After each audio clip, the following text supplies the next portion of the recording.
Сәлем баршаңызға. Бүгін бізде мәзірде айраннан қимақ жасаймыз. Ең алдымен жұмыртқаны қосып, қант тұзын қосып, айранды қосып араластырып аламыз. Жақсылап араластырып, үстіне ұн саламыз. Ұн салып араластырамыз. Араластырып алып, жарты қасық сода саламыз. Содадан соң үстіне қайнап тұрған ыстық су құямыз. Содамыз көпіршіп көтеріледі. Сосын түйіндері қалғанша, ұндары қалғанша жақсылап араластырып аламыз. Араластырып болған соң сұйық май қосамыз. 1-2 қасық сұйық май қосып араластырамыз. Қызып тұрған табада екі жағынан пісіріп аламыз.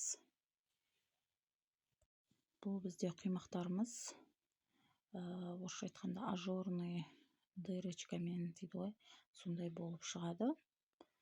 Айраннан жасалған қимақтар жақсы болып шығады және үзілмей, жыртылмай жақсы болып піседі. Әрі өз формасын сақтап тұрады.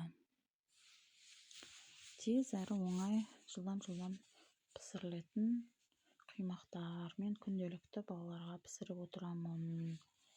Сүттен жасалғаннан қарағанда осы айраннан жасалған әрі жеңіл, әрі тығыз болмай шығады. Сүттен жасалған тығыз, қою болып тұрады ғой, ондай болмайды, жақсы болып шығады. Видеодағыдай көріп тұрғандарыңыздай жақсы әдемі болып шығады.